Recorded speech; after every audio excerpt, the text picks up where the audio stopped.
आ जाओ।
Good morning MCL. नमस्कार दोस्तों, मैं मंकेश शेलार आपका होस्ट। आज के इस एमसीएल ट्रेनिंग सेशन में आप सभी का तहे दिल से स्वागत करता हूं और आशा करता हूं कि आप सभी स्वस्थ और मस्त होंगे।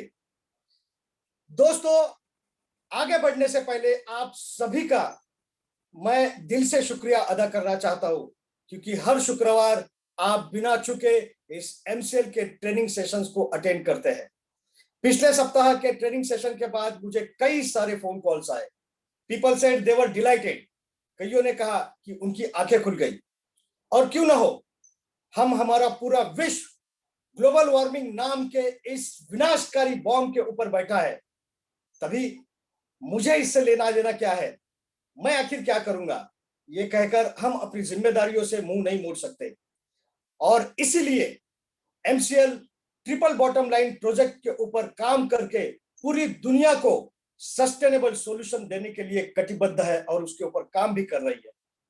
तो इसी तरह हर शुक्रवार आप इस ट्रेनिंग प्रोग्राम को अटेंड किया कीजिए और अपने नॉलेज को अपडेट किया कीजिए।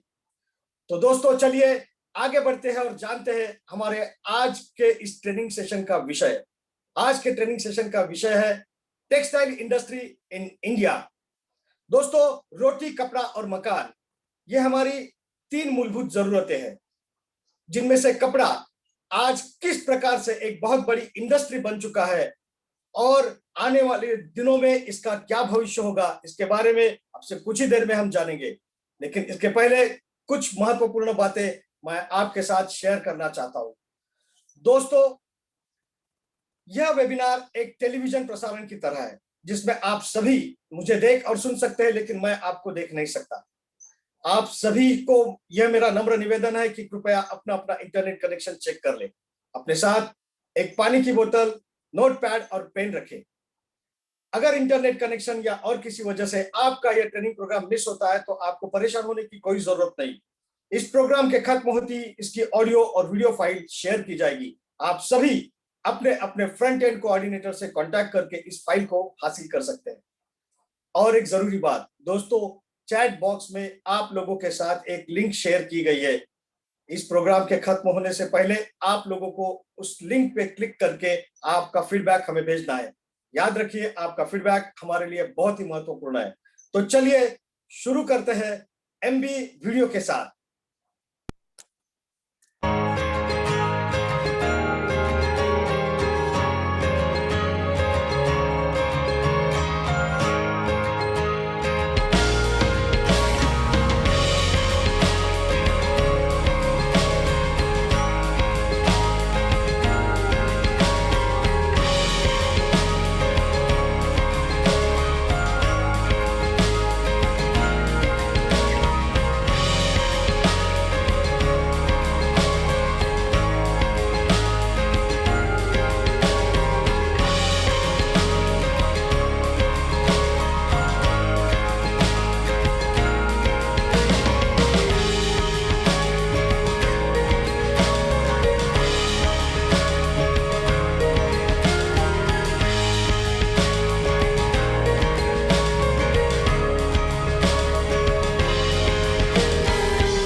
दोस्तों, अब मैं आपके सामने एमसीएल विजन, मिशन और प्लेज पढ़ूंगा। आप सभी से यह नम्र निवेदन है कि कृपया आप इसे मेरे साथ दोहराएं, जिसके लिए आप सभी के सामने एक स्क्रीन शेयर की जाएगी। तो चलिए पढ़ते हैं। एमसीएल के लिए शपथ। मैं Mangesh Shelar Meera clean fuels limited का सदस्य हूं और अपने पूरे होश हवास में हमारे संगठन के मिशन और विजन को हासिल करने में इसे सफलता दिलाने की शपथ लेता हूं।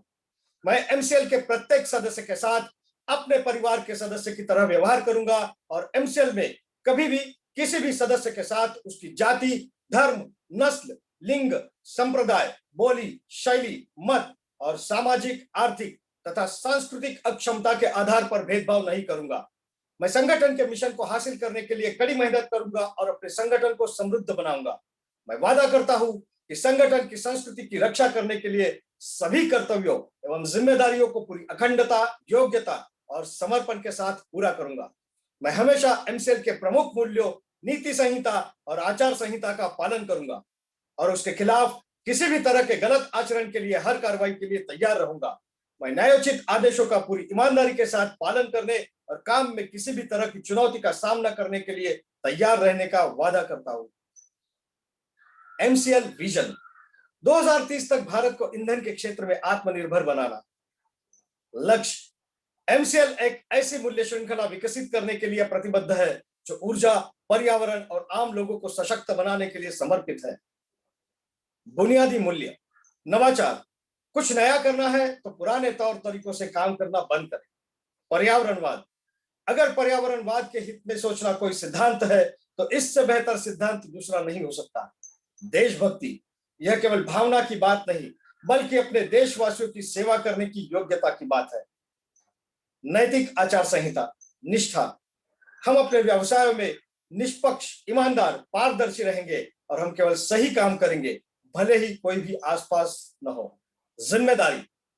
हमें जो काम सौंपा गया है उसके लिए हम 100% उत्तरदायी होंगे। साथ ही हम अपने ग्राहक, कर्मचारी, सदस्य, पूर्तिकार और समुदाय सहित सभी हितधारकों के प्रति उत्तरदायी होंगे। अनुराग। हम हर कार्य को मन लगाकर पूरे ध्यान के साथ करेंगे ताकि हमारे उत्पादन, हमारे नवीनीकरण, हमारे परिचालन और व्यवसाय के काम में सबसे ऊंचा मानदंड और गुणवत्ता का पालन हो सके। आदर। अपने सभी हितधारकों के प्रति हम हमेशा विनम्र और भरोसेमंद बने रहेंगे ताकि अपने हर चरण में अपनी प्रगति कर सके। मानवता। हम अपने व्यवहार से यह दिखलाएंगे कि हमारा एक ही धर्म है, मानवता की सेवा। आचार संहिता। हमारे एमसीएल के मिशन को हासिल करने के लिए एमसीएल से जुड़े हर व्यक्ति को आजीवन इस आचार संहिता का पालन और प्रचार करना चाहिए। गोपनीयता अनुरक्षण। एमसीएल आपको बहुमूल्य जानकारी सिखाती है और बांटती है। उस गोपनीय जानकारियों को अपने परिवार के सदस्यों और करीबी दोस्तों सहित किसी भी व्यक्ति को नहीं बताना चाहिए। आपको जो डिजाइन, ड्राइंग और दस्तावेज बताए और दिए गए हैं उन्हें किसी भी व्यक्ति के साथ बांटने के लिए ईमेल न करें और ना ही इसकी फोटोकॉपी तैयार करें। जितनी जल्दी हो सके घमंड करना छोड़ दे। हमेशा शांत, विनम्र और सभ्य बने रहे। आलोचना, बुराई और परिवाद करना बंद कर दें। एमसीएल समुदाय में किसी भी व्यक्ति के बारे में बुरी बात न करें। एमसीएल के हितधारकों के बीच हर तरह के आर्थिक व्यवहार को लेकर हमेशा पारदर्शी बने रहे। याद रखें कि हमेशा धनराशि आपके द्वारा किए गए कष्ट की प्रतिफल होगी। किसी भी प्रकार के प्रतिस्पर्धी कारोबार, एमएलएम, धर्म या राजनीति को बढ़ावा देने वाली बातों की हमारे समुदाय में बिल्कुल भी अनुमति नहीं है। समयनिष्ठा सफलता की कुंजी है। एमसीएल समुदाय द्वारा बुलाई गई हर बैठक के लिए सभी को समय पर उपस्थित रहना चाहिए। ज्येष्ठ और वरिष्ठ जनों के लिए आज्ञाकारी रहें। समुदाय के साथी सदस्यों, कनिष्ठों और महिलाओं की सुरक्षा करें। आपके साथ हर व्यक्ति को सुरक्षित महसूस होना चाहिए। वास्तविक और निष्ठावान प्रशंसा करें। हमेशा अपने आसपास के लोगों को उनके सकारात्मक गुणों की अन्वेषणा के माध्यम से प्रेरित करें और उन गुणों के बारे में सार्वजनिक रूप से प्रचार करें। समुदाय के साथी सदस्यों पर नजर रखें।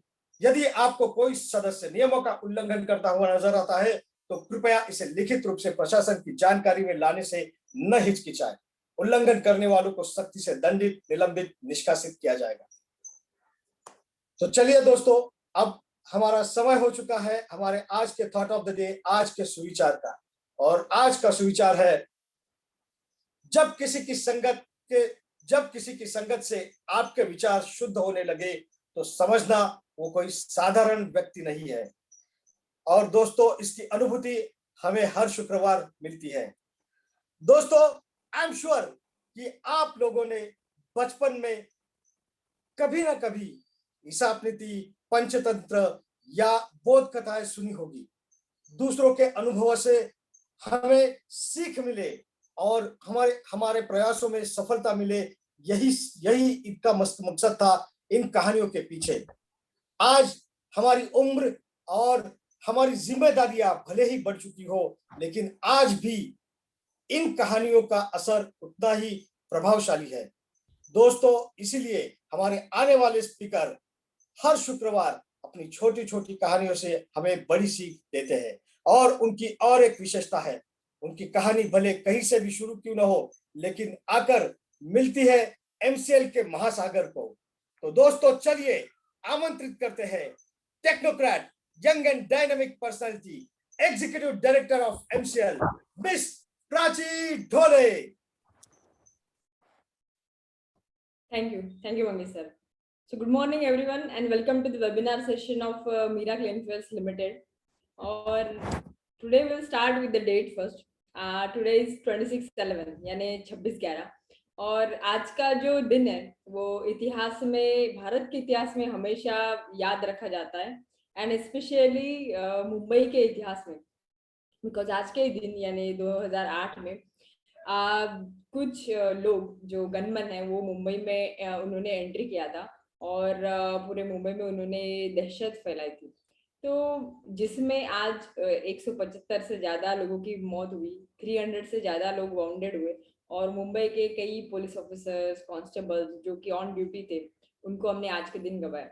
So on this day, on the behalf of MCL family, would like to salute them all and their families.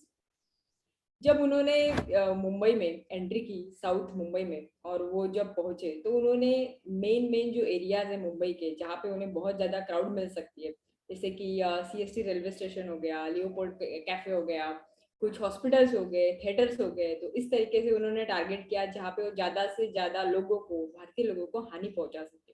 लेकिन उनके एक सभी टारगेट्स में एक बहुत ही इम्पोर्टेंट टारगेट था और that was Taj hotel. So Taj hotel जो कि प्राइड सिर्फ मुंबई का नहीं है, पूरे देश का वो प्राइड है। This is because it was the first 5 star hotel in India जो कि एक भारतीय ने शुरू किया था। और यहाँ पे उनका सबसे ज्यादा फोकस था बिकॉज यहाँ पे सिर्फ इंडियंस नहीं बल्कि इंटरनेशनल लोग भी थे और वो जो दहशत है वो पूरे इंटरनेशनल लेवल पे वो जाता था। उनके टारगेट थे वहां पे उस दिन मौजूद रहे 1500 लोग इंक्लूडिंग द स्टाफ ऑफ ताज। लेकिन उस दिन वहां पे जो भी हुआ वो एक इतिहास बन गया और वो इतिहास कैसे बना उसकी स्टोरी आज हम सुनने वाले। तो जैसे वहां पे गनमैन जो है उन्होंने ताज के होटल में एंट्री की, तो एंट्री करने के बाद में इमीडिएटली जो रिसेप्शनिस्ट है उन्होंने सभी जो स्टाफ थे उनको इन्फॉर्म किया था। और ये स्टोरी शुरू करने से पहले मैं आपको ये बताना चाहूंगी, मैं हमेशा आपको इंस्पिरेशनल स्टोरी बताती हूँ, बट जो हीरोज होते हैं वो आज की स्टोरी से यही हमें समझ में आता है कि वो बचपन से या कहीं ऐसे समझ के पैदा नहीं होते। जो सिचुएशंस होती है वो उन्हें एक चांस देती है टू बिकम अ हीरो और to become a common man.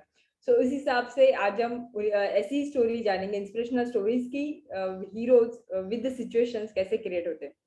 वहां पे जैसे ही उन्होंने एंट्री की, डिफरेंट लोग थे जो अपने अपने काम में थे और उनको पता भी नहीं था कैसे कुछ हो सकता है और ऐसा कुछ होता भी है तो कैसे रिएक्ट करना है। ये ना ही किसी उनको ट्रेनिंग दिया गया था, ना ही उनके SOP में लिखा था, ना ही उनके रूल बुक में लिखा था, ना ही ऐसा कोई सिस्टम था जो उनको बता सके कि ऐसे सिचुएशन में कैसे बिहेव करना है। लेकिन जैसे ऐसे हुआ, रिसेप्शनिस्ट थ्रू सभी लोगों को उन्होंने इन्फॉर्म कर दिया।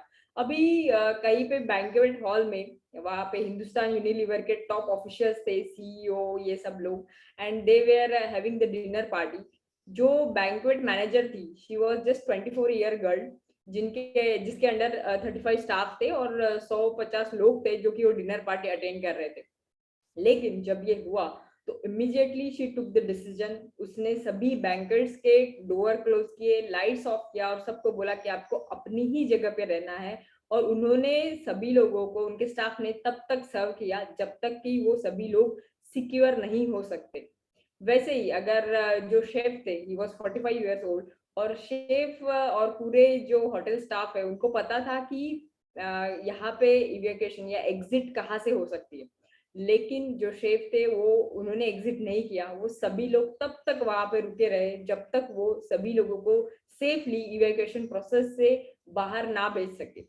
Third and most important, GM, जो ताज होटल के जीएम थे, जीएम जनरल मैनेजर थे, वो तभी वहां पे प्रेजेंट नहीं थे, वो कहीं और ताज होटल में ही एक कॉन्फ्रेंस अटेंड करने गए थे।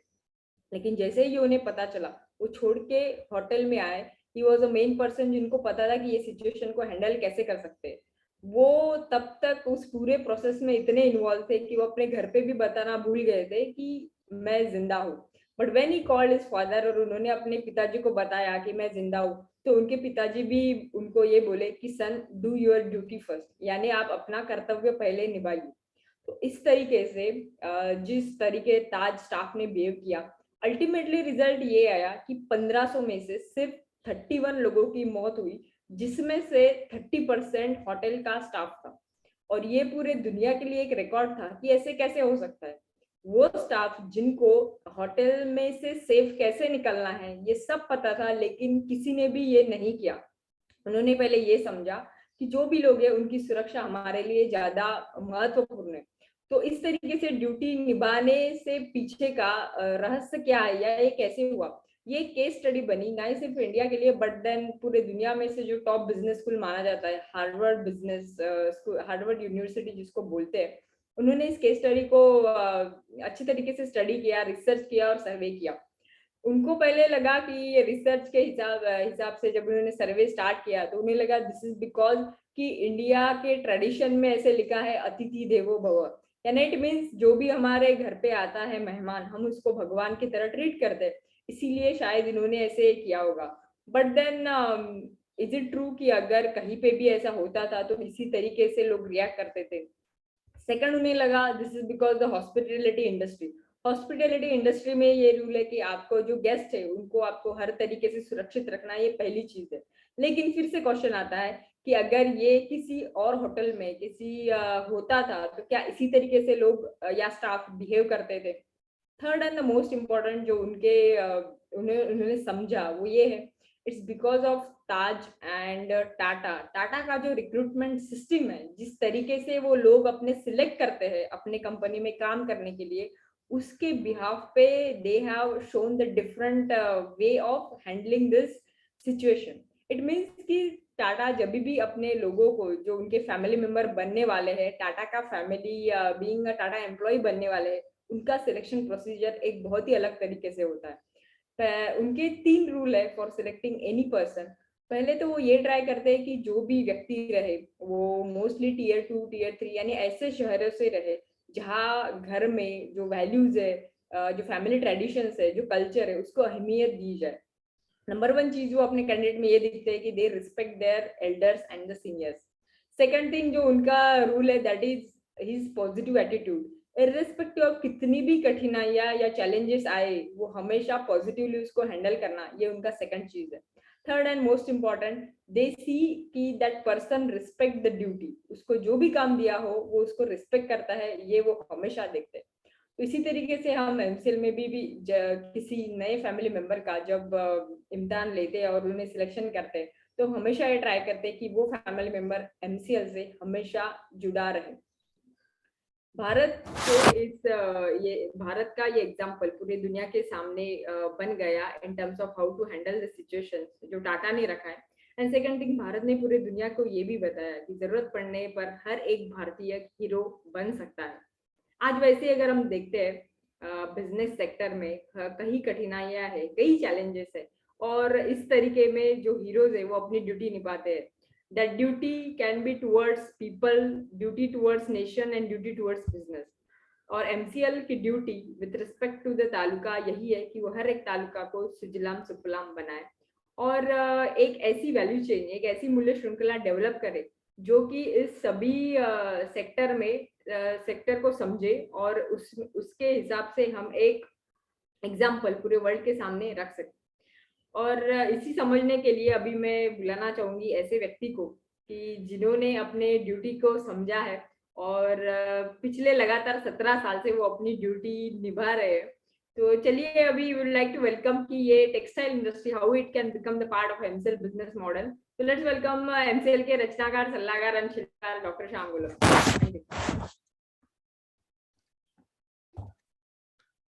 दोस्तों नमस्कार, and that was really a great, inspiring, wonderful story. Thank you very much, madam. नमस्कार दोस्तों, मैं डॉक्टर श्याम गोलप फिर से एक बार आपका इस ट्रेनिंग सेशन में स्वागत करता हूं।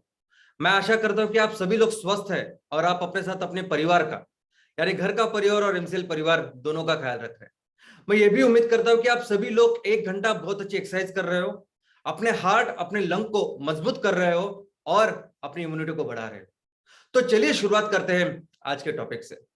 दोस्तों, आज का जो टॉपिक है ये एक ऐसी इंडस्ट्री है कि जो इंडस्ट्री अपने भारत में एग्रीकल्चर के बाद, कृषि के बाद सबसे ज्यादा लोगों को एम्प्लॉयमेंट प्रदान करती है। एक ऐसी इंडस्ट्री जो भारत की सभ्यता के साथ, दुनिया के मनुष्य के सभ्यता के साथ, जिस इंडस्ट्री की भारत में शुरुआत हुई और हजारों सालों तक भारत इस इंडस्ट्री में हमेशा अव्वल रहा है। एक ऐसी इंडस्ट्री की जिसके संस्कृति और परंपरा के लिए पूरी दुनिया इसे जानती है। एक ऐसी इंडस्ट्री जिस इंडस्ट्री ने भारत को हमेशा इकोनॉमी में, अर्थव्यवस्था में आगे रखा है। एक ऐसी इंडस्ट्री जो इंडस्ट्री एग्रीकल्चर, अपनी कृषि से लेके इतनी जुड़ी हुई है कि उसका विकास यानी कृषि का विकास और कृषि का विकास यानी उसका विकास। तो चलिए जानते हैं ऐसी इंडस्ट्री के बारे में। सबसे पहले हिस्ट्री। दोस्तों, पूरी जो दुनिया की सभ्यता है, लोगों की सभ्यता है, ऐसे बोलते हैं कि उसकी शुरुआत हुई लगभग 20,000 साल के पहले। जो सबूत हमारे पास है वो लगभग है 6,000 साल पहले के। लेकिन प्राचीन सभ्यता के साथ, जैसे मनुष्य की हमेशा जो मूलभूत जरूरत है, रोटी, कपड़ा और मकान, तो कपड़ा, इस कपड़े में भारत हमेशा इस इंडस्ट्री में अव्वल रहा है। भारत ने इस हजारों सालों तक पूरी दुनिया को वस्त्र का बिजनेस भारत ने हमेशा अव्वल रहा है और पूरी दुनिया को इस वस्त्र का उन्होंने एक्सपोर्ट किया है। भारत उन दिनों अगर आप देखोगे तो रेशम और कॉटन या रुई कपास जिसे कहते हैं, इन दोनों का ही इस्तेमाल या उपयोग होता था इस पूरे टेक्सटाइल इंडस्ट्री में। और हजारों सालों तक कॉटन की अगर हम लोग बात करें तो भारत की पूरी दुनिया में मोनोपोली थी। पूरी दुनिया से लेके, इनफैक्ट अगर आप रोमन से लेके इजिप्ट के जो पिरामिड्स है, वहां भी आज तक ऐसे सबूत है कि वहां जो वस्त्र का उपयोग हुआ है वो वस्त्र भारत से आए हैं। हमारे यहाँ मोहनजोदड़ो, हड़प्पा, ये संस्कृति को हमने देखा है। इस संस्कृति में भी अगर आप देखोगे तो वहां बहुत सारे ऐसे दस्तावेज, ऐसे सबूत हमें मिले हैं कि वो ये दर्शाते हैं कि उन दिनों में भी यहाँ भारत में ये जो वस्त्रोद्योग है उसका काफी डेवलपमेंट हुई थी, विकास हुआ था। वहां ऐसी ऐसी सुइयां प्राप्त हुई है, नीडल्स प्राप्त हुई है, जो सुइयां धातु की या जो जानवर होते उनके जो बोन होते उनकी तैयार हुई है, और जिनकी जो अलग अलग प्रकार देख के साबित होता है कि वस्त्रोद्योग कितने आगे तक डेवलपमेंट हुआ था। दोस्तों, भारत एक ऐसा देश है कि जहां अपने हर जगह, हर गांव में, हर तहसील में अपने अपने एक संस्कृति, अपनी सभ्यता, एक परंपरा है। मैं हमेशा कहता हूं कि एक तहसील यानी एक अपना अलग ऐसे राज्य की तरह है। इसका मतलब यह होता है कि हर तहसील की अपनी एक विशेषताएं होती है, अपना एक हिस्ट्री होती है, एक संस्कृति है, परंपरा है। वहां रहने वाले लोग, उनकी बोली, जो वो काम करते हैं, वहां के जियोग्राफिकल लोकेशंस। हमने देखा कि भारत में बंजर जमीन से लेके हिमालय भी है, यहाँ समुद्र भी है और घाटी भी है। दोस्तों, वैसे ही हमारे हर गांव में ये जो कल्चर है, ये जो परंपरा है, इसका अस्तित्व हमें उसके वस्त्रोद्योग में, हर वस्त्र में भी दिखाई देता है। आज कन्याकुमारी से लेके कश्मीर तक अगर आप देखोगे तो हर वहां के जो भी वस्त्र इतने हजारों सालों से बनते आए हैं उस पे ये छवि दिखाई देती है। और आपको सुन के आश्चर्य होगा, लेकिन पूरी दुनिया में ये परंपरा, ये संस्कृति, ये प्रसिद्ध है। पूरी दुनिया जानती है कि भारत के ये जो वस्त्र है, चाहे वो कांजीवरम हो या कशीदा हो, ये पूरी चीज भारत के हजारों सालों से भारत दूसरे देशों को देता आ रहा है और देश इसके बारे में बहुत ज्यादा प्रभावित भी है। और इसका बहुत बेसिक चीज ये थी कि भारत हमेशा कृषि में, एग्रीकल्चर में अव्वल रहा है। एग्रीकल्चर ही इसका आधार या बेसिक फाउंडेशन बोल सकते ये है। अगर भारत हजारों सालों तक वस्त्रोद्योग में नंबर 1 इकोनॉमी था, वो इसी के लिए ताकि हम एग्रीकल्चर में नंबर 1। एग्रीकल्चर में हम लोग बहुत बढ़िया है। जो टेक्नोलॉजी हमारे पास उन दिनों थी, जो इनपुट, जिस तरह की खेती हम लोग कर रहे थे, वो उन जमाने में बहुत ही आगे थी। और इसी का आधार फिर वस्त्रोद्योग में हुआ। और हम हमेशा इन दोनों के साथ तब से लेके आज तक एग्रीकल्चर और ये वस्त्रोद्योग यानी कृषि और वस्त्रोद्योग, ये हमेशा वेरी क्लोजली रिलेटेड है, ऐसे सेक्टर्स है। स्वतंत्रता में जब गांधी जी आए तो उन्होंने भी स्वदेशी का नारा अपनाया। हाँ दोस्तों, हमारे पास एक ऐसी व्यवस्था थी कि हम लोग इस वस्त्र में हर गांव में, जैसे मैंने कहा कि हर गांव में, हर तहसील में अलग अलग तरह के वस्त्र हुआ करते थे और वो पूरी दुनिया में फेमस थे। लेकिन क्या हुआ कि अंग्रेज आने के बाद एक ऐसा देश जहां रॉ मटेरियल बिल्कुल 1 एकड़ में भी बनता ना हो, बिल्कुल बनता ना हो, वो पूरा देश दुनिया में वस्त्रोद्योग के बारे में नंबर 1 कंट्री बन गया और वो देश था ब्रिटेन। दोस्तों, जैसे अंग्रेज आए, जैसे अंग्रेज आने, ईस्ट इंडिया कंपनी आई। ईस्ट इंडिया कंपनी का मूलभूत जो उद्देश्य था वो इस वस्त्रोद्योग में भी बिजनेस करना ही था। वो यहाँ आए थे इस उद्देश्य से। हम लोग हमेशा समझते हैं, जानते हैं कि भारत मसालों के लिए फेमस था, लेकिन जो इकोनॉमी का अहम हिस्सा था वो मसाले से भी ज्यादा ये वस्त्रोद्योग था। जब ईस्ट इंडिया कंपनी आई, ये यही व्यापार करने के लिए आई थी, क्योंकि हम पूरी दुनिया को वस्त्र दिया करते थे और बार्टर में उनके वहां की जो भी चीजें वो लिया करते थे। जब अंग्रेज आए उसके बाद उन्होंने पूरे अपने देश को सिर्फ रॉ मटेरियल सप्लाइंग कंट्री, यानी उनके यहाँ जो फैक्ट्रियां लगी है वस्त्रोद्योग के लिए, उसके लिए रॉ मटेरियल देने वाला एक देश ऐसा बना के रख दिया। अपने पूरे देश में अंग्रेजों ने जो भी रेल नेटवर्क शुरू किया, जो भी रोड का नेटवर्क उन्होंने बिठाया, जो भी ट्रांसपोर्टेशन उन्होंने बेहतर बनाया, वो इसीलिए ताकि ज्यादा से ज्यादा रॉ मटेरियल वो अपने देश में लेके जाए। यहां तक कि बंबई जैसे शहर उन्होंने जैसे डेवलप किए, वो बंबई इसलिए डेवलप किया कि उनको एक अच्छा पोर्ट चाहिए था जहां से पूरा रॉ मटेरियल वो लेके जाए और वहां का जो बना हुआ तैयार माल वो लेके आए। तो ब्रिटेन उन दिनों ऐसा देश इस वस्त्रोद्योग में नंबर 1 का देश बना, जबकि उनके पास बिल्कुल रॉ मटेरियल की पैदाश नहीं होती थी। उसके बाद उन्होंने ऐसा किया कि पूरा सूरत से लेके मुंबई, ये जो बेल्ट है उसको डेवलप किया। आज की तारीख में भी अगर आप देखोगे तो वस्त्रोद्योग में सबसे डेवलप, जहां सबसे ज्यादा काम होता है, सबसे ज्यादा व्यापार होता है, सबसे ज्यादा मैन्युफैक्चरिंग होती है, वो ये बेल्ट है और इसकी परंपरा अंग्रेजों से है। स्वतंत्रता के आजादी की जो लड़ाई हम लोगों ने लड़ी, उसमें महात्मा गांधी जी ने स्वदेशी का आह्वान किया, स्वदेशी की मूवमेंट, स्वदेशी का आंदोलन शुरू किया। और उसमें यही था कि ये अंग्रेज हमारे यहाँ से रॉ मटेरियल लेके जाते थे, वहां फिनिश प्रोडक्ट, तैयार माल तैयार करते थे और यहाँ बेचते थे। गांधी जी ने कहा कि हमें इसका स्वीकार नहीं करना है, हमें इसका इस्तेमाल नहीं करना है, चलो हम अपने वस्त्र खुद बनाएंगे। और ये एक बहुत अच्छा इंपुटस था कि इस पूरे सेक्टर में ज्यादा से ज्यादा फैक्ट्री बनने का। और इस पीरियड में, इस दौरान बहुत ज्यादा फैक्ट्री का निर्माण हमारे देश में हुआ। स्वतंत्रता के बाद में भी हमारी पूरी अर्थव्यवस्था में हमेशा ये वस्त्रोद्योग, ये जो इंडस्ट्री है, ये हमेशा इंपॉर्टेंट इंडस्ट्री रही है।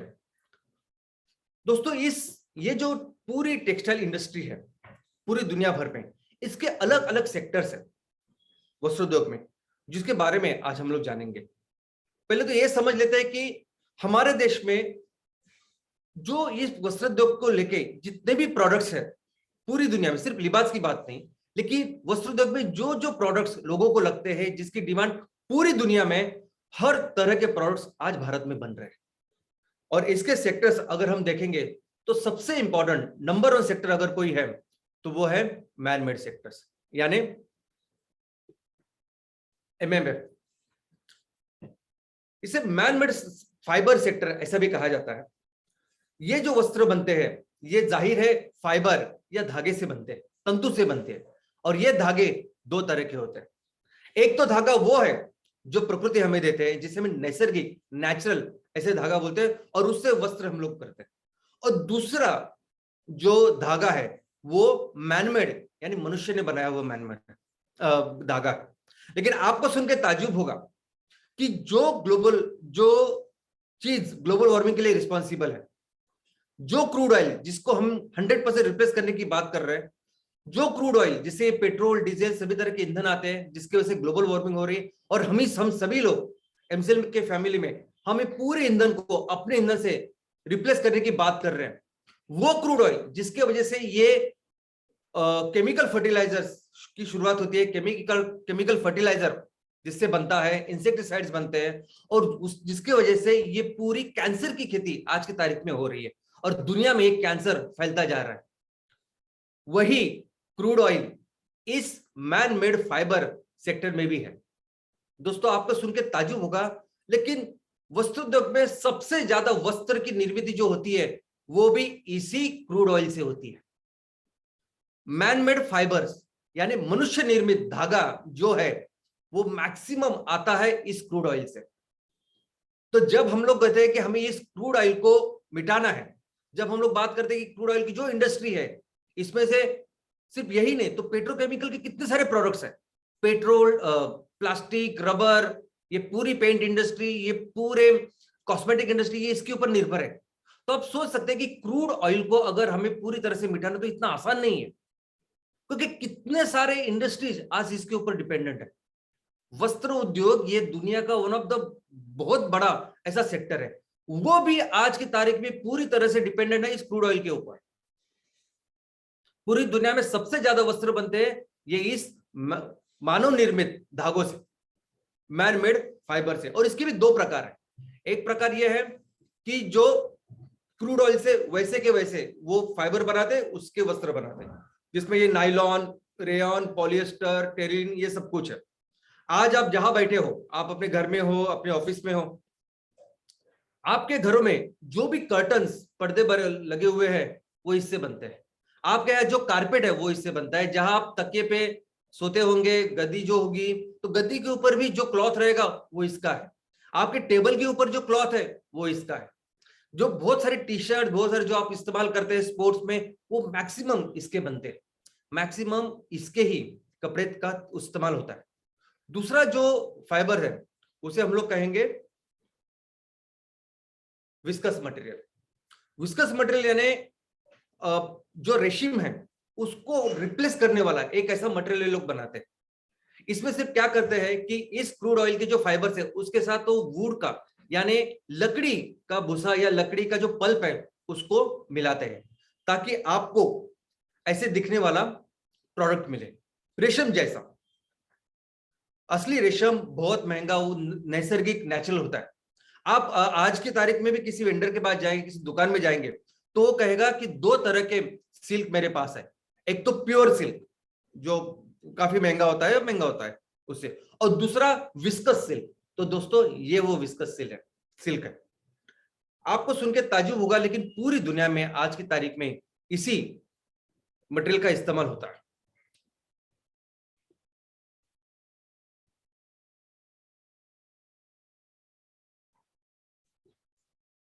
यानी पूरी दुनिया में जितने भी वस्त्र बनते हैं 78% यानी 80 को सिर्फ 2% कम, 78% जो वस्त्र आज की तारीख में दुनिया में बन रहे हैं वो क्रूड ऑयल से बन रहे हैं। ये विस्कस और ये मैनमेड फाइबर जो मैंने बताया इससे ही बनते हैं। पूरी दुनिया में जो कारोबार हो रहा है, जो बिजनेस हो रहा है, वो इसका हो रहा है। सिर्फ 22% यानी 22% ये वो है जो नैसर्गिक यानी प्राकृतिक नेचुरल फाइबर से बनते हैं, बाकी सभी इस मैनमेड फाइबर से बन रहे हैं।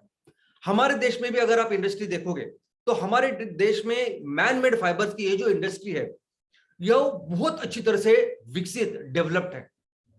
पूरी दुनिया में ये फाइबर, ये वस्त्र बनाने के लिए जो बड़ी बड़ी फैक्ट्रियां लगती है, जैसी टेक्नोलॉजी बनती है, वैसे बेस्ट टेक्नोलॉजी आज भारत में भी है, वैसे बेस्ट फैक्ट्रियां आज भारत में भी है।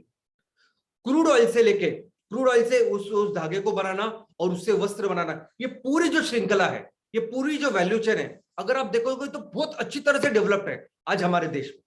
जो भी बाहर का पैसा आता है, कोई भी अगर इस सेक्टर में भारत में आज इन्वेस्ट कर रहा है, तो सिर्फ इस सेक्टर में, इस विषय में इन्वेस्ट कर रहा है। क्योंकि बाहर की कोई कंपनी अगर आएगी तो वो पैसे के साथ टेक्नोलॉजी भी लेके आएगी, तो वो बेस्ट टेक्नोलॉजी भी लेके आती है। 100 करोड़ की टेक्नोलॉजी हो तो वो 200 करोड़ की ऑफकोर्स लगाएगी, दैट इज नंबर 1। दूसरा, हम लोग एक बहुत बड़ी मार्केट है, अगर आप देखोगे तो हमारे पास इतना ग्रोथ पोटेंशियल है। ऐसा भारत, ऐसा महान विशाल भारत जो पूरी दुनिया को वस्त्र दिया करता था, जो लिबास दिया करता था, आज उसकी ऐसी परिस्थिति है कि दुनिया में सबसे कम वस्त्र हमारे यहाँ पहने जाते हैं।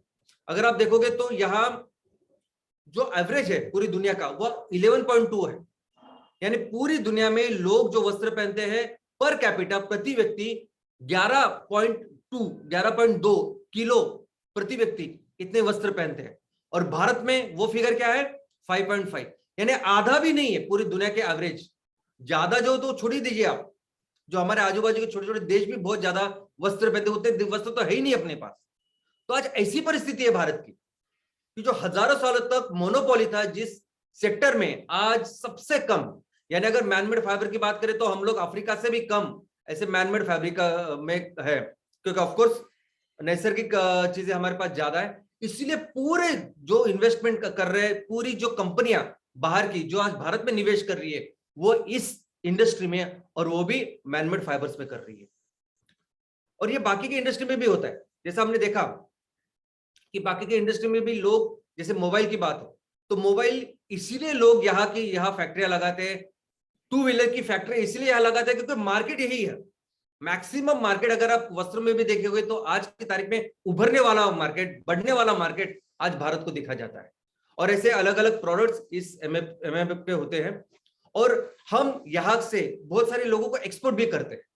बहुत छोटे छोटे देश है जिनको हम लोग एक्सपोर्ट करते हैं। अमेरिका एक बहुत बड़ा हमारा पार्टनर है, लगभग 11% जो हमारा मैनमेड फाइबर्स के जो मटेरियल है वो हम लोग उनको एक्सपोर्ट करते हैं। और भारत का ऐसा लक्ष्य है कि हमें इस इंडस्ट्री को, वस्त्रोद्योग को 5 गुना बढ़ाना है, क्योंकि इतना पोटेंशियल आज भारत देश में है। और ये जब फोकस, ये जो विजन हमने रखा है, हमारे सरकार ने रखा है या हमारे इंडस्ट्री ने रखा है कि इस इंडस्ट्री को 5 गुना बढ़ा सकते हैं और इसको बढ़ाएंगे। इसके लिए पैसे लेके आएंगे, इसलिए सब कुछ वो काम करेंगे, टेक्नोलॉजी लेके आएंगे। ये पूरा, इसके लिए जो पूरी प्लानिंग इस इंडस्ट्री पूरे बिजनेसमैन कर रहे हैं, वो कर रहे हैं सिर्फ और सिर्फ इस एमएमएफ के ऊपर, यानी मैनमेड फाइबर्स के ऊपर, यानी क्रूड ऑयल के ऊपर। यानी इंडस्ट्री को बढ़ाने की जब हम लोग बात कर रहे हैं तो वो भी किसके ऊपर कर रहे हैं? क्रूड ऑयल के ऊपर, ताकि हमें बाहर के लोग भी, इन्वेस्टर्स भी मिले, टेक्नोलॉजी भी मिले, और हम आराम से माल इसको यहाँ तैयार कर सकते हैं और यहाँ देश को बेच सकते हैं। लेकिन इसमें दूसरा जो सेक्टर है, दूसरी जो इंडस्ट्री है, वो है कॉटन सेक्टर। दोस्तों, कॉटन सेक्टर एक ऐसा सेक्टर है कि जैसा मैंने कहा कि हजारों सालों तक हम उसमें पूरी दुनिया में मोनोपोली थी। ये वो सेक्टर है कि जिससे हम लोग वस्त्र बनाते थे और पूरी दुनिया को बेचते थे। लगभग 3000 साल तक, यानी 1500 BC से लेकर 1500 AD तक हम पूरी दुनिया से बार्टर करते थे, लेकिन दुनिया को हम लोग वस्त्र देते और उसके बदले में जो भी उनके पास होता था वो हम लोग लेते थे। और हमने देखा कि ज्यादा से ज्यादा सोना हम लोगों ने लिया है। पहली जो मिल है, बाद में हमने देखा कि अंग्रेज आ गए, अंग्रेजों ने वो सब जो सिस्टम था वो तबाह किया। लेकिन धीरे धीरे करके यहाँ जो फैक्ट्रीज की शुरुआत हुई, पहली कोशिश हुई कलकत्ता में, लेकिन जो नंबर 1 सक्सेसफुल फैक्ट्री शुरुआत हुई वो हुई बॉम्बे में, मुंबई में। एक समय ऐसा था कि पूरे भारत में जितनी फैक्ट्री या मिलें थी उसमें से 60% मिलें मुंबई में थी। मुंबई में उन दिनों मिलों में काम करने के लिए सभी राज्यों से, यहाँ से वहां से लोग आते थे। ऐसे कई सारे लोग आपको दिखेंगे वहां जो दूसरे राज्यों से, लेकिन 50, 60, 100 सालों से यहाँ रह रहे हैं उनकी फैमिली से।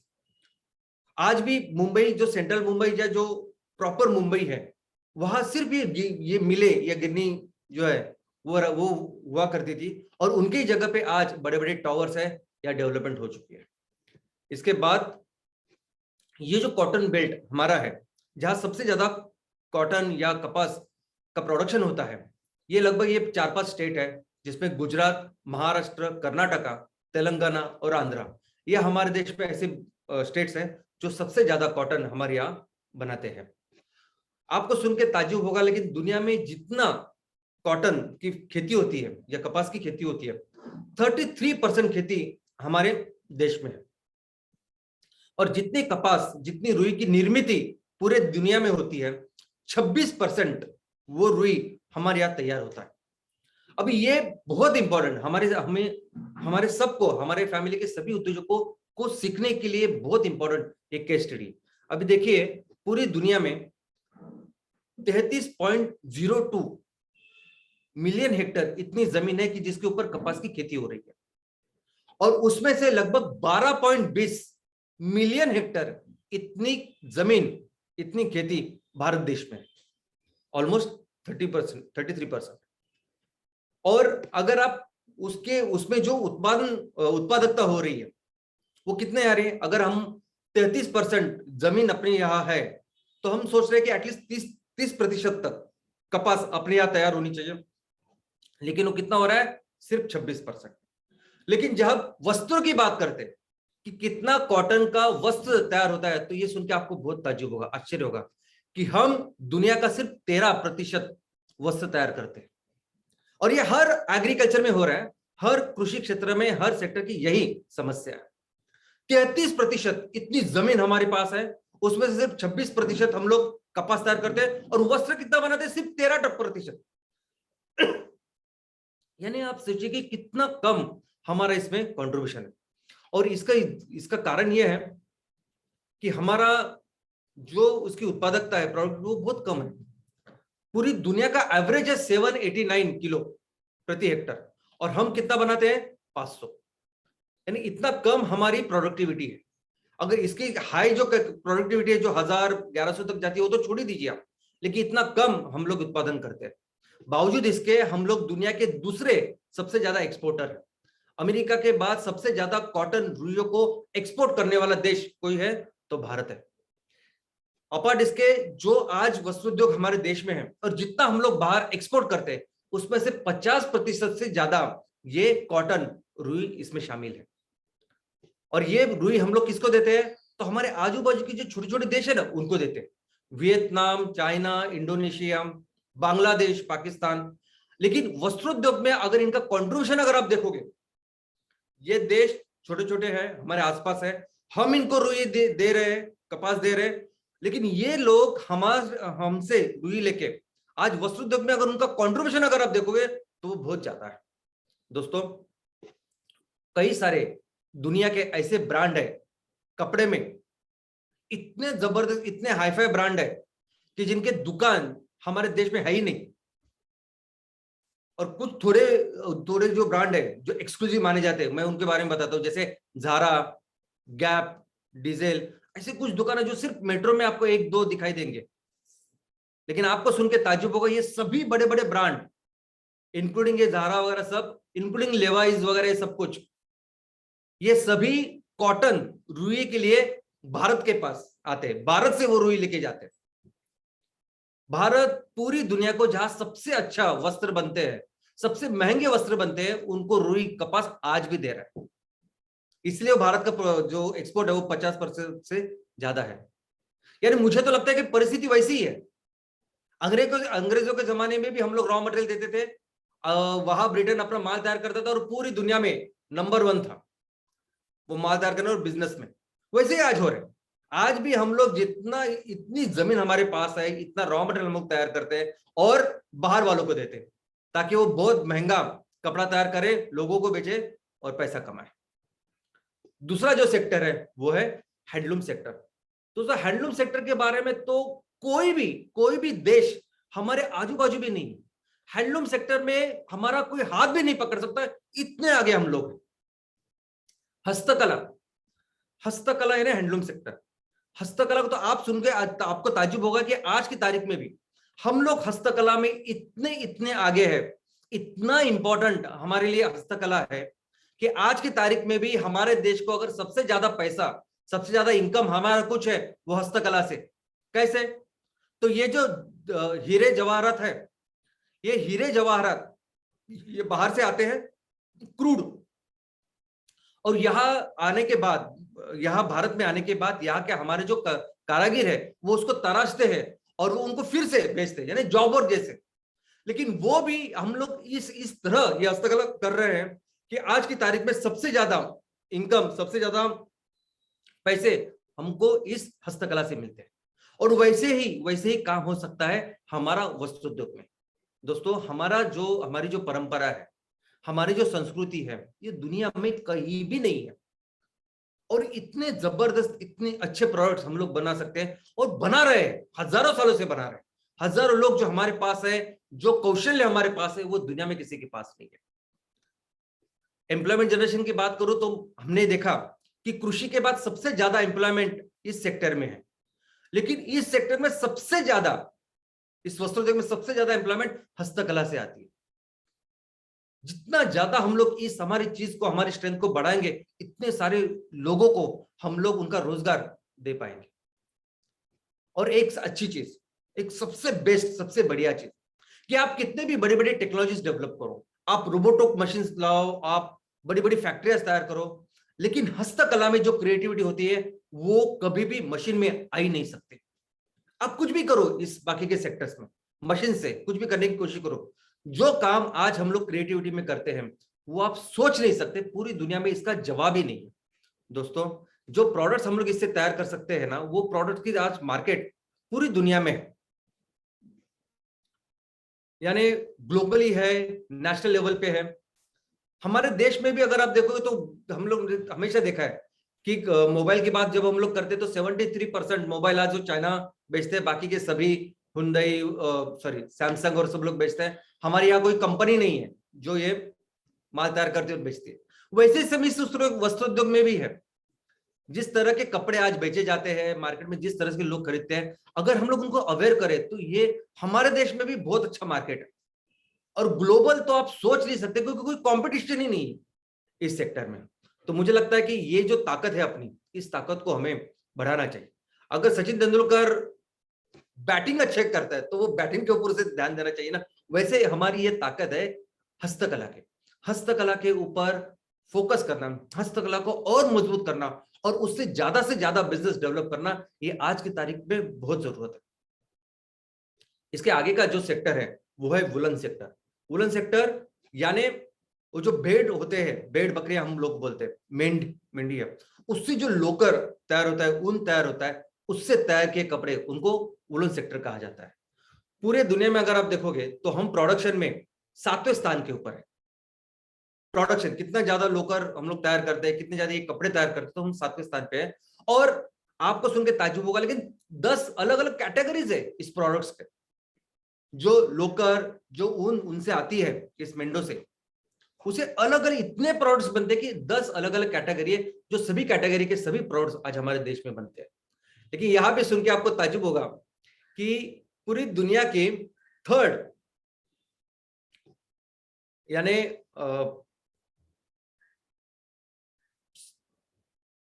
तीसरी, अगर ये मेंढे कितने पास है, सबसे ज्यादा कितने के पास है, तो उसमें तीसरे स्थान पे हम लोग हैं। यानी कितना रॉ मटेरियल हमारे पास हो सकता है, कितना हम लोग जनरेट कर सकते हैं, तो तीसरा सबसे ज्यादा पॉपुलेशन हमारे देश में है। तो एटलीस्ट तीसरा चौथा इतना स्थान होना चाहिए। अगर मेंढिया इतने पास है आपके पास, तो उतना रॉ मटेरियल है, उतना माल तैयार होना चाहिए, लेकिन उतना नहीं हो रहा है। इसका बहुत अच्छा एग्जांपल आज हमारे देश में ही है। सबसे ज्यादा ये माल तैयार करने वाले, ये वस्त्र तैयार करने वाला जो राज्य है वो है राजस्थान। राजस्थान में सिर्फ 14% इतने ही मेंढिया है, जानवर है, लेकिन वो वस्त्र का निर्माण करते 30%, 30% करते। क्योंकि बाकी के पूरे हमारे देश में ये भेड़ बकरियों की तरफ कैसे देखा जाता है कि चलो 2-4 पाल ले, और वो वस्त्र के लिए नहीं उसको पालते, खाने के लिए पालते। दूसरी, अगर खाने के लिए भी नहीं तो भी उसमें वो बिजनेस का जो एटीट्यूड होना चाहिए वो नहीं होता।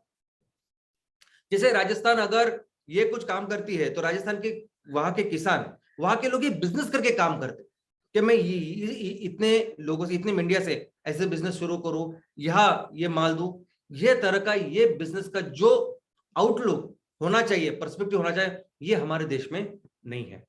और जो भी प्रोडक्शन हम लोग तैयार करते हैं 85% ये जो प्रोडक्शन होता है, जो गुणवत्ता होती है, क्वालिटी होती है इस प्रोडक्ट की, उससे कारपेट बनाते हैं।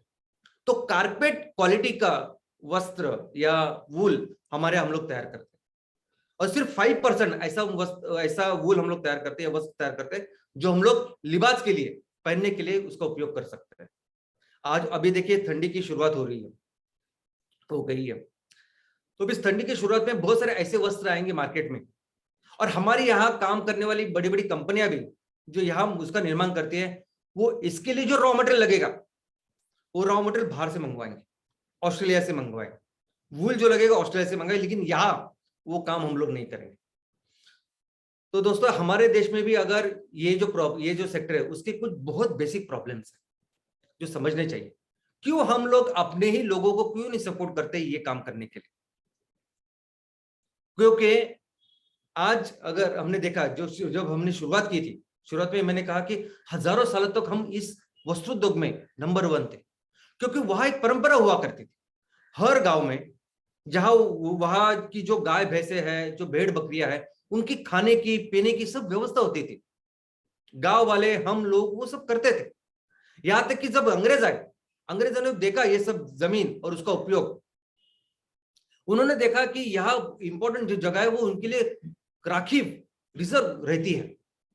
तो हर ग्राम पंचायत में आज की तारीख में भी अगर आप देखोगे तो चराने के लिए जगह ऐसे एक फिक्स्ड जगह होती है, कंपलसरी होती है। लेकिन इस आजादी के बाद जो भ्रष्ट ऐसे अधिकारी, भ्रष्ट पॉलिटिशियन, भ्रष्ट जो बिजनेस करने वाले ऐसे लोग हैं, इन सब ने ऐसी जो जमीन जो हमारे जानवरों के लिए राखीव थी, रिजर्व थी, उसको उसका रिजर्वेशन निकाल दिया, और वहां एक तो अपनी कुछ जो बिल्डिंग क्या तैयार की, बिजनेस किया, पॉलिटिशियन लोगों ने अपनी अपनी जो संस्थाएं थी उसकी जो चैरिटेबल के नाम पे कॉलेजेस वगैरह तैयार किए। और इस तरह अगर बेसिक प्रॉब्लम आज हमारे देश में इस सेक्टर का है तो वो खाने पीने का है। इनको सिंपल जो क्रोन होनी चाहिए, जो चरने के लिए जगह होनी चाहिए, वही आज हमारे देश में बिल्कुल नहीं, और कोई इसके ऊपर ध्यान में नहीं था। और यही बाकी के सब चीजें, जैसे बेसिक जो इनपुट्स होनी चाहिए, जैसे प्रोसेसिंग चीजें होनी चाहिए, वो आज हमारे देश में एब्सेंट है। जूट, दोस्तों जूट सेक्टर का तो आप सुन के आप एकदम ताज्जुब करेंगे। आपको शायद पता नहीं होगा, दुनिया में सबसे ज्यादा नंबर 1 सबसे ज्यादा जूट निर्मित या निर्माण करने वाला देश है भारत। दुनिया में सबसे ज्यादा जूट की निर्मित हमारे देश में होती है। 150 सालों से हमारे यहाँ ये इंडस्ट्री है। इतनी पुरानी, इतनी ऑर्गेनाइज इंडस्ट्री नहीं किसी के पास, और मैक्सिमम मिले ये वेस्ट बंगाल में होती है। जूट के बारे में अगर आप देखोगे तो पूरी ये जो चीजें हैं, इसमें इंडस्ट्री में जो काम होता है उसमें बहुत सारे लोग लगते हैं, तो कितनी सारी एम्प्लॉयमेंट जनरेशन इसमें हो सकती है। ये जो क्रॉप है, ये जो फसल है जूट के लिए इस्तेमाल होती है, ये तो वंडर क्रॉप है। यानी कैसे, जैसे हम लोग नेपियर ग्रास के बारे में देखते हैं वैसे ही ये है। यानी एक तो इसको पानी कम लगता है, इसको बहुत जल्दी कोई बीमारी नहीं होती। यानी अगर खेतों में आजू बाजू बीमारी हो रही है लेकिन इसको नहीं होगी, इतना रेजिस्टेंट है ये। तीसरा, एक 4 महीने का फसल है, लेकिन उसमें हर चीज की योग्यता है, हर चीज का हम लोग इस्तेमाल कर सकते हैं। जैसे हमारे यहाँ नारियल होता है, नारियल के हर पार्ट को आप इस्तेमाल कर सकते हैं, वहां वैसे ही जूट में अगर उस जूट के आजू बाजू जो पत्ते आते हैं उसको खाने में इस्तेमाल कर सकते हैं। उसके जो कुछ फाइबर्स आते हैं, ऑफकोर्स उससे जूट की निर्मित होती है, और बीच में जो पल्प होता है उससे आप कागज बना सकते हैं। और ये बहुत अच्छी, यानी अगर आप पैडी या चावल तैयार कर रहे हो उससे दुगना ये इनकम दे सकता है फार्मर्स को, ऐसा ये क्रॉप है। और जूट के जो प्रोडक्ट्स है उसके बारे में भी आप सोच नहीं सकते। आपने सिर्फ सुना होगा कि जूट से क्या बनती है, बैगे बनती है, थैली बनती है, बड़ी बड़ी गोनियां बनती है, लेकिन फर्नीचर से लेके ऐसे कई सारे प्रोडक्ट जो आज आप प्लास्टिक में देखते हो, रबर में देखते हो, वो सभी जूट से बन सकते हैं। कई सारे ऐसे इंडस्ट्री है जिनमें एप्लीकेशंस जूट के हो सकते हैं। इंसुलेशन के एप्लीकेशंस हैं, packaging industry itself is such a huge industry, जहां आज की तारीख में ये प्लास्टिक या थर्माकोल ऐसे गंदी चीजों का इस्तेमाल हो रहा है, ये सभी चीजों की जगह हम लोग जूट का प्रयोग कर सकते हैं। जूट के कई सारे एप्लीकेशंस है। दोस्तों हमने देखा पिछले हफ्ते कि इस पूरी दुनिया के देश के लोग, I mean 190 almost all countries, पिछले हफ्ते ने इसी महीने में वो परिषद खत्म हुई COP26, सभी लोग बता रहे थे कि कैसे हम लोग को, हमें इस दुनिया को बचाना चाहिए, कैसे सस्टेनेबिलिटी की ओर जाना चाहिए। लेकिन सॉल्यूशन क्या है? तो सॉल्यूशन है जूट। क्योंकि ये जो सिर्फ ग्लोबल वार्मिंग की बात नहीं है, ये ईंधन हो रहा है तैयार और ईंधन से पूरी टेम्परेचर बढ़ रही है, वो तो एक बात है। लेकिन जो पेट्रोकेमिकल का उपयोग हम लोग आज कर रहे हैं, जो रबर, प्लास्टिक, जो कॉस्मेटिक, ये पूरे केमिकल्स, केमिकल फर्टिलाइजर सब हम लोग कर रहे हैं, उसमें से उसकी वजह से पर्यावरण का संतुलन बहुत बिगड़ चुका है। इकोसिस्टम पूरी तरह से डैमेज हो गई है। ये कोरोना कहां से आया? ये आए दिन नए नए इन्फेक्शन आ रहे हैं, कहां से आ रहे हैं? बिकॉज ऑफ पर्यावरण की अपने आप की जो व्यवस्था थी ये सब कंट्रोल करने की, इसको पूरी तरह से बिगाड़ा है इस प्रोडक्ट्स ने, पेट्रोकेमिकल के प्रोडक्ट्स ने। और इस पेट्रोकेमिकल के प्रोडक्ट्स को रिप्लेस करने वाला सबसे बढ़िया ऑप्शन आज की तारीख में कुछ है तो वो जूट है। तो सस्टेनेबिलिटी का अगर जाना है तो वहां का सबसे बड़ा सोल्यूशन आज भारत देश में है। और इस सेक्टर के भी बहुत बेसिक प्रॉब्लम है, बहुत बेसिक प्रॉब्लम। ये किसान जो मेहनत करता है, सब करता है, उसको सपोर्ट करने के लिए कोई सपोर्ट सिस्टम ही नहीं है। हमने देखा कैसे मैनमेड फाइबर है, यानी क्रूड ऑयल की अगर आप बात कर रहे हो तो क्रूड ऑयल में अगर आप क्रूड ऑयल से फाइबर लेने से उसके वस्त्र बनाने तक पूरा सब कुछ अपने पास है, एकदम हाईफाई टेक्नोलॉजी है। बाहर के लोग आ रहे हैं, इन्वेस्ट कर रहे हैं उसमें, और हम लोग भी उसमें बस खुश है। लेकिन जो बेसिक है, जो जरूरत है पूरी दुनिया को, जिसकी जरूरत है और जो हमारी ताकत है, आज उसकी तरफ कोई देख नहीं रहा। सिंपल सिंपल छोटी छोटी चीजें हैं जो जूट में, इस सेक्टर में जरूरत है, लेकिन हम लोग नहीं कर रहे हैं। यहां तक कि मैं आपको बता दूं कि आजादी के बाद जितनी भी समितियों का गठन हुआ इस जूट के बारे में कि कैसे जूट की इंडस्ट्री को आगे लेके जाए, कैसे करें, सभी जो एक्सपर्ट्स तज्ञ इसमें थे, उन्होंने एक ही बात कही है, उन्होंने एक ही रिपोर्ट दिया है, ये जूट इतना जरूरी, इतना वैभवशाली है कि इसका गोल्डन फाइबर रेवोल्यूशन हो सकता है। ऐसा रेवोल्यूशन जो पूरी अर्थव्यवस्था हमें चेंज करा सकता है। ये महत्व है जूट का। इसके आगे का जो सेक्टर है वो है सेरिकल्चर और सिल्क सेक्टर, यानी रेशम वस्त्र उद्योग। दोस्तों रेशम वस्त्र उद्योग और इस रेशम को तैयार करने वाला जो फाइबर, जो तंतु होता है, जो धागा होता है, वो बनाने वाला जो कीड़ा होता है, उस कीड़ों को पालना, एनिमल हस्बेंड्री, उसको कहते हैं सेरिकल्चर। तो सेरिकल्चर और सिल्क सेक्टर, ये भी दुनिया में, पूरी दुनिया में हजारों सालों से लोग इसको जानते हैं। हजारों सालों से ऑलमोस्ट हर देश में इसका अपने लोग है, अपना एक मार्केट है। इसको अगर पूरे जो वस्त्र है उसके महाराजा अगर कोई है तो रेशम, इसको क्वीन ऑफ टेक्सटाइल भी कहा जाता है। इतना इतना मशहूर और इतना पुराना है। पुराने दिनों में अगर आपने सुना होगा तो एक सिल्क रूट हुआ करता, चाइना से लेके, भारत से लेके वो पूरी दुनिया में जाता था। चाइना और भारत उन दिनों से लेके आज तक सबसे ज्यादा रेशम का उत्पादन करते, और उन दिनों से वो पूरी दुनिया को ये रेशम देते हैं। तो रेशम का मार्केट आज की तारीख में पूरी दुनिया में मौजूद है। और ये हमारे लिए तो ये रेशम इतना जरूरी है कि हमारे यहाँ लगभग 1 करोड़ लोग इसमें, इनको एम्प्लॉयमेंट इससे मिलती है, रोजगार इसमें मिलता है। इसमें इन्वेस्टमेंट कम लगती है और ये देता भी, ये आउटपुट भी अच्छा देता है। दोस्तों कोरोना के पहले लगभग 94 लाख यहाँ 94 लाख मजदूर इसमें काम करते थे। कोरोना के बाद 87 लाख हो गए, क्योंकि आपको पता है कि अगर कोई भी पौधा है तो पौधे को वैसे हर दिन पानी देना पड़ता है, वो काम करना पड़ता है। वैसे ही रेशम में भी इनको देखभाल करनी होती है। और कोरोना में जब पाबंद थे, लोग यहाँ वहां जा नहीं सकते थे, तब ये रेशम के जो उत्पादन के सेंटर्स थे वो जरा कम हो गए और लोगों की फिर उसमें जो एम्प्लॉयमेंट है वो भी कम हुई, जो फिर से अभी नॉर्मल होने जा रही है। और आपको सुन के ताज्जुब होगा कि नंबर 1 जो देश है जो सबसे ज्यादा रेशम बनाता है वो है चाइना। उसके नीचे हम हैं, भारत दूसरे स्थान के ऊपर है। ज्यादा फर्क नहीं हमारे दोनों में, लेकिन आपको सुन के ताज्जुब होगा पूरे दुनिया में भारत एकमेव ऐसा देश है कि जिसमें सभी 5 प्रकार होते हैं इस रेशम के उत्पादन के, अलग 5 टाइप, वो सिर्फ हमारे देश में पाए जाते, बाकी के देश में इंक्लूडिंग चाइना वह सभी जो प्रकार है वो नहीं मिलते, उनका उत्पादन नहीं होता। तो सोचिए किस तरह से कुदरत ने बनाया हमें, ऐसी कोई भी चीज नहीं जो हम लोग बना नहीं सकते। ये एकमेव ऐसी स्ट्रेंथ भारत की है। तो इतना काम हम लोग कर सकते हैं, लेकिन इसका भी चैलेंज वही है जो किसी भी दूसरे एग्रीकल्चर कृषि क्षेत्र का है, किसी गांव के किसी एक कोई ऐसा उद्योग धंधा, कोई ऐसा बिजनेस जो हजारों सालों से चलता आ रहा है, लेकिन जो बेसिक चीज है आज की तारीख में उनको चाहिए वो नहीं है। वो सेम चैलेंजेस आज इस सेरिकल्चर में, आज इस सेक्टर में भी है। दोस्तों इंडियन टेक्सटाइल इंडस्ट्री की बात करें, ये सब हमने देखे, ये 6 अलग अलग टाइप्स, 6 अलग अलग कैटेगरी हम लोगों ने देखी। तो लेकिन इस पूरे 6 चीजों को लेके जो आज की तारीख में हमारे भारतीय वस्त्रोद्योग है, उसका हम लोग अगर देखें तो जो भी इंडस्ट्रियल आउटपुट है उसका 7% आउटपुट हमारा होता है। यानी इंडस्ट्रियल आउटपुट यानी क्या, यानी जितनी सारी इंडस्ट्रीज लगी हुई है, यानी ऑटोमोबाइल से लेके शुगर वगैरह सब कुछ उसमें से 7% वो होता है वस्त्रोद्योग।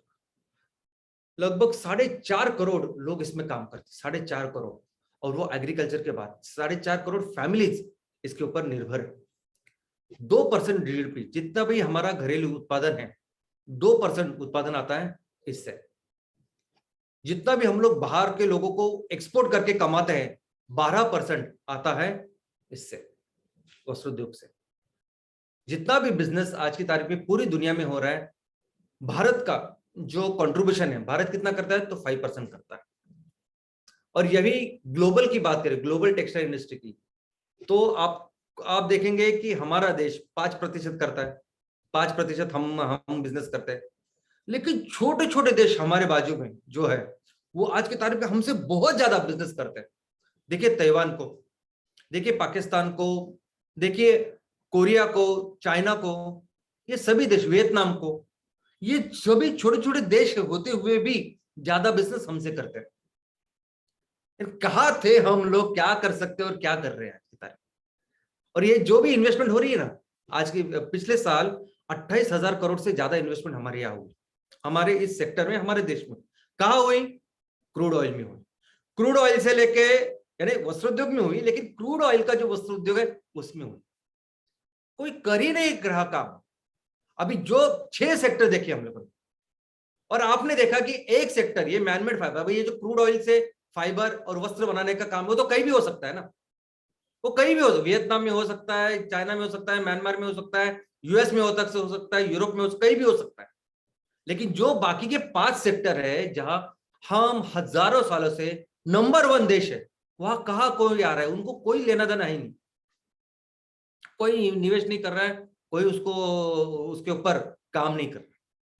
तो दोस्तों ये जो टेक्सटाइल इंडस्ट्री है ना, इसका इंपॉर्टेंस इतना ज्यादा है, किसी भी एंगल से आप देखिए ये वस्त्रोद्योग, किसी भी एंगल से, इकोनॉमिक एंगल का अगर हम लोग बात करें तो हम नंबर 1 अर्थव्यवस्था थे ना इतने हजारों सालों तक, उसका प्रमुख कारण था ये वस्त्रोद्योग। पूरी दुनिया को, ये सभी जो हम लोगों ने 5 सेक्टर देखे, पूरी दुनिया को देते थे, और आज भी पोटेंशियल आज भी रखते हैं कि हम लोग दे सकते। आज की तारीख में भी सबसे ज्यादा इंडियन इकोनॉमी को सबसे ज्यादा जो एक्सपोर्ट हो रहा है वो इससे हो रहा है, ज्यादा पैसे इससे मिल रहा है। हमने देखा इंडस्ट्रियल आउटपुट लीजिए, जीडीपी लीजिए, इस सब में अच्छा कंट्रीब्यूशन है। सोशल अगर आप देखोगे तो कृषि के बाद सबसे ज्यादा लोग इस पे काम करते हैं, और जूट, सेरिकल्चर, ये सभी ऐसे है ना, कॉटन, कि इस पे बहुत ज्यादा लोग लगते हैं काम करते हैं। जैसे इनका विकास हम लोग करेंगे तो बहुत सारे लोगों को आज रोजगार, नौकरियां भी मिल सकती है। और जैसे इस सेक्टर को डेवलप करें तो अपने आप वो एग्रीकल्चर, कृषि का भी हम लोग डेवलप कर सकते हैं। एनवायरनमेंट की बात पूरा जमाना, पूरी दुनिया कर रही है। सब लोग बोलते हैं, यहाँ वहां सब मोर्चे जा रहे हैं, आंदोलन हो रहे हैं कि कैसे ग्लोबल वार्मिंग से लोगों को बचाए, कैसे ये पूरी जो सस्टेनेबिलिटी है उसको फिर से कायम करें, और इसका सोल्यूशन किधर है? और इसका सोल्यूशन फिर से इंडिया के पास है, भारत के पास। जूट को देखा, कॉटन को देखा, सेरिकल्चर को देखा, यही सस्टेनेबिलिटी है।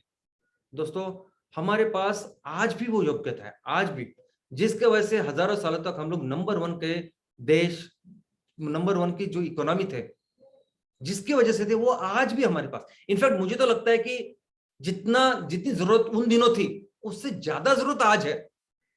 ग्लोबल वार्मिंग, ये बाकी के सभी जो प्रॉब्लम आज, जैसे आपने देखा हमारे देश से लेके हर देश आज इससे जूझ रहा है। तो ये, और जो हम लोग प्रोडक्ट्स तैयार करेंगे, ये प्रोडक्ट्स सोल्यूशन है, दवाइयां है इस सब चीजों के लिए। तो आज तो सबसे ज्यादा जरूरत है, और आज भी हमारे यहाँ पोटेंशियल कि हम इस इकोनॉमी में, इस सेक्टर में नंबर 1 का सेक्टर बन सकते हैं। तो क्यों नहीं हो रहा है, क्यों नहीं कर रहे काम? इतना सब कुछ है, इतना बड़ा इतिहास हमारे सामने है, सब कुछ चीजें हमारे सामने हैं, फिर भी हम क्यों नहीं हो रहा है भारत में? और उसका कारण एक ही है, और इसको भूल रहे हैं हम लोग। ये जो आदमी है कि ये जो सब कर सकता है, जिसके हाथ में ये ताकत है, इसको हम लोग भूल रहे हैं। हमको सिर्फ एक काम करना पड़ेगा। हमारे किसान, हमारे लोग, ये जो कृषि व्यवस्था है, ये जो नेचुरल फाइबर्स की बात हम लोग कर रहे हैं, बस उसको मजबूत कर रहे हैं। ये अपनी ताकत को ही हम लोग निग्लेक्ट कर रहे हैं, नजरअंदाज कर रहे हैं, और उसकी वजह से बाकी की ये सब चीजें बढ़ रही है। और ये इतना इंपॉर्टेंट सेक्टर जो भारत के लिए हो सकता है, आज वो हम लोग इतना अच्छा काम उसमें नहीं कर रहे हैं। और इसी का सोल्यूशन है हमारा एमसीएल विलेज प्रोजेक्ट। दोस्तों, बाकी की जगह पे आप कैसे देखोगे, किसी भी इंडस्ट्री में क्या होता है कि आप पहले फैक्ट्री लगाते हो, फैक्ट्री के बारे में सोचते हो कि मैं फैक्ट्री लगाने वाला हूं, मैं उत्पादन तैयार करके यहाँ बेचने वाला हूं, मुझे रॉ मटेरियल यहाँ से मिलने वाला है। तो रॉ मटेरियल लाया, उत्पादन तैयार किया और बेचा। एमसीएल में हम लोग वैसा नहीं काम कर। आप सोचिए, आप समझिए इस बात को। हम हर तहसील में 100 टन आउटपुट की फैक्ट्री इसीलिए लगा रहे हैं कि कहीं भी किसी भी तहसील में आप लगाइए, उतना रॉ मटेरियल तो हर जगह आपको मिलेगा। नंबर 1 ईंधन के बारे में। लेकिन सबसे अहम, सबसे जरूरी, सबसे इंपॉर्टेंट प्रोजेक्ट है हमारा एमसीएल विलेज प्रोजेक्ट। हर ग्राम पंचायत में लोग क्या कर सकते हैं, उनकी क्या एग्रोक्लाइमेटिक कंडीशंस है, क्या चीज वो बखूबी कर सकते हैं, किसमें वो कौशल्य उनको है, किस तरह की जमीन है, कैसी डेमोग्राफी है, और उसमें क्या बेस्ट जो रॉ मटेरियल तैयार कर सकते हैं, जिसको हम लोग प्रोसेस मार्केट करके पूरी दुनिया को बेच सकते हैं। ये बेसिक हमारा प्लान है, ये बेसिक बिजनेस प्लान है। सबसे इंपॉर्टेंट है एमसीएल विलेज प्रोजेक्ट, और उसको रख के हम लोग प्रोसेसिंग और फैक्ट्रियां तैयार करेंगे। और एमसीएल विलेज प्रोजेक्ट इसीलिए हम लोगों ने तैयार किया है कि हम लोग फिर से हमारी इकोनॉमी में वहां लेके जा सकते हैं। आज हमने देखा एक ऐसा सेक्टर, जिस सेक्टर के ऊपर भी अगर हम लोग फोकस करें, आए थे हम ऑयल एंड गैस को लेके, लेकिन ये हर सेक्टर को अगर आप अच्छी तरह से पढ़ाई करेंगे तो आपको पता चलेगा कि इस सेक्टर के सारे भी हम लोग बहुत बड़ी अर्थव्यवस्था बन सकते हैं। और अगर सस्टेनेबिलिटी की जहां तक बात है, तो हम पूरी दुनिया का नेतृत्व इसमें कर सकते हैं। और मुझे पता है बहुत जल्दी हम मिलके, हमारा पूरा एमसीएल परिवार मिलके ये काम करेगा। धन्यवाद।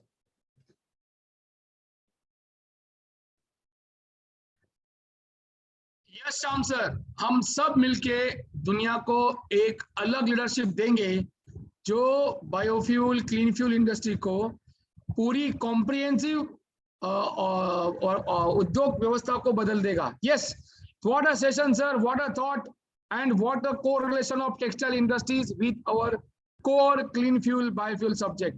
Thank you very much Sham sir, and good morning MCL India परिवार।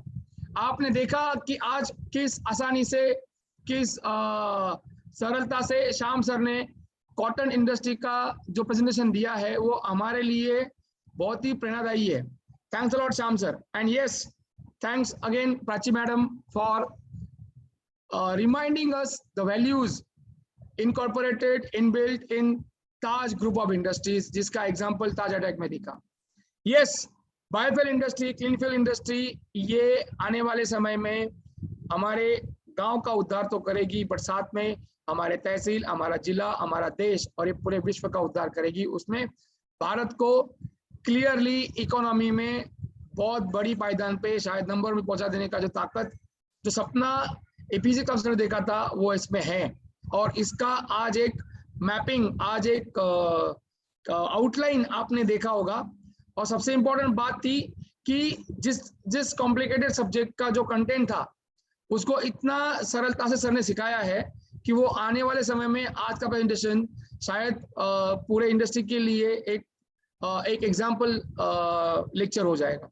Thanks again, Jam sir. Thanks again, Prachi madam. And yes, thank you very much. All the interested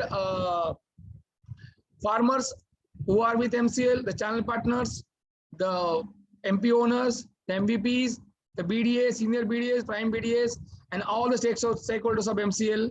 Thank you very much for being with us. Yes, मैं हमेशा की तरह आज भी कहना चाहूंगा कि आपको इस देश की मिट्टी का वास्ता है और MCL ही सुजलाम भारत का रास्ता है.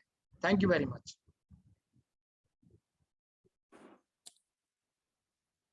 Thank you very much, Dr. Lavesh sir. Thank you for being here and encouraging us. Thank you very much, Prachi madam. जिस प्रकार से आपने आज फिर एक बार हमारे कल्चर का और जिस वैल्यू सिस्टम्स के ऊपर हमारा पूरा भारत देश खड़ा है, उन चीजों का जिस प्रकार से आपने विवेचन किया है वो काबिले तारीफ है.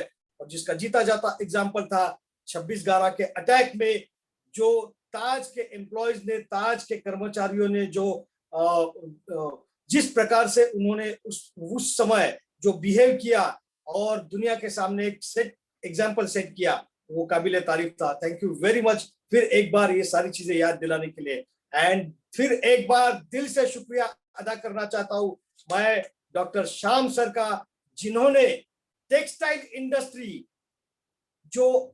जिसका हमारे एमसीएल के साथ में किस प्रकार से कोरिलेशन है और किस प्रकार से हम जो बार बार यहाँ पर इस वेबिनार में इस बारे में कहते रहते हैं कि हम भारत जो है वो दुनिया की सबसे नंबर 1 इकोनॉमी बनेगा.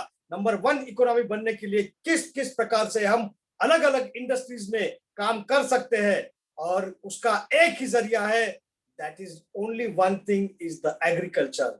जी हाँ दोस्तों, शुक्रिया. Thank you very much doctor Shyam sir, ये सारे इनसाइट्स हमारे साथ शेयर करने के लिए, हमारा नॉलेज बढ़ाने के लिए, हमारा हौसला बढ़ाने के लिए. Thank you very much. दोस्तों, आप सभी से ये नम्र निवेदन है कि चैट बॉक्स में दी गई लिंक के ऊपर जाकर कृपया आप अपना फीडबैक हमें भेज दीजिएगा. और शुक्रिया अदा करना चाहता हूं मैं आप सभी का, prime BDA channel partner, MP owners, MBS owners, सारे एमवीपी और सारे हमारे जो एमसीएल के स्टेक होल्डर्स है, उन सभी का फिर एक बार इस शुक्रवार के सेशन में आने के लिए और ये सारी चीजें सीखने के लिए. Thank you very much MCL team members, जो दिन रात मेहनत कर ये सारे वेबिनार्स की तैयारियां करते रहते हैं. Thank you very much. फिर एक बार आप लोगों से ये दरख्वास्त है कि आपका, अपने परिवार का और पूरे एमसीएल परिवार की सेहत का ख्याल रखिए.